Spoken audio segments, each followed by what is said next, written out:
सबक आमोज़ कहानी ज़ॉम्बी की दुनिया।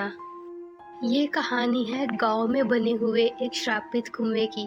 उस श्रापित कुएं के पास हमेशा कोई भी जाने से डरा करता था।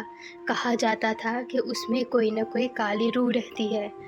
गांव वाले अक्सर ही गांव के दूसरे कुएं से पानी भरा करते थे और वहीं से ही अपने सारे काम किया करते थे। लेकिन एक दिन मौसम बहुत ही ख़राब था। एक लड़का जिसने सोचा कि वो कहीं दूर जाने के बजाय ये पास वाले कुएं से ही पानी भर लेता है, कौन सा किसी को पता चलेगा, जल्दी जल्दी पानी भर के वो यहाँ से चला जाएगा।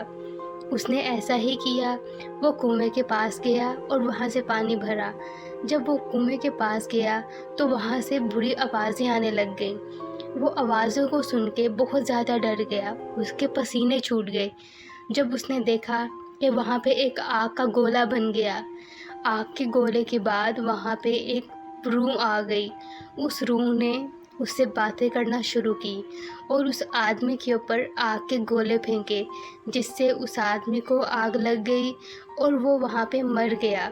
उस आदमी का वहाँ पे ढांचा और साथ ही साथ उसकी राख बन गई। गांव में ये बात देखते ही देखते बहुत ज़्यादा फैल गई। हर कोई इसी बात के ऊपर बातें करता था कि आखिर रात को हुआ क्या और मोहनलाल को आखिर मारा किसने। गांव में खौफ पैदा हो गया। कुएं से निकली हुई रूह एक शैतान की थी। वो शैतान मोहनलाल की मौत के बाद बहुत ज़्यादा ताकतवर हो गया था। वो एक जंगल में गया और वहाँ पे पास वाले कब्रिस्तान में गया। उस कब्रिस्तान में जाके उस शैतान ने वहाँ पे सारे मुर्दों को जगा दिया। वो मुर्दे अब ज़ॉम्बीज़ बन चुके थे। उन्होंने गांव की तरफ जाना शुरू किया। चांद फुल गोल था और बहुत ही ज़्यादा चमक रहा था। ज़ॉम्बीज़ आहिस्ता आहिस्ता गांव की तरफ गए और जहाँ पे भी वो किसी आदमी को देखते तो उसको मार डालते। इस तरह ही देखते गांव में जगह जगह पे लाशें फैल गई और हर तरफ खून ही खून हो गया। गांव वाले बहुत ही ज़्यादा डर चुके थे और बहुत ज़्यादा परेशान थे। उन्होंने जैसे तैसे करके उस ज़ॉम्बी को एक दरख्त से बांध दिया।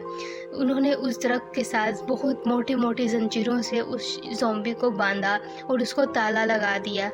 उसके बाद उन्होंने सुबह का इंतज़ार किया।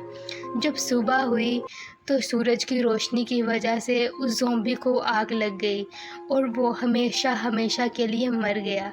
तो प्यारे बच्चों, अगर आपको हमारी ये वीडियो अच्छी लगी हो तो प्लीज़ हमारे चैनल को लाइक और सब्सक्राइब ज़रूर करें। आप सबका बहुत ज़्यादा शुक्रिया।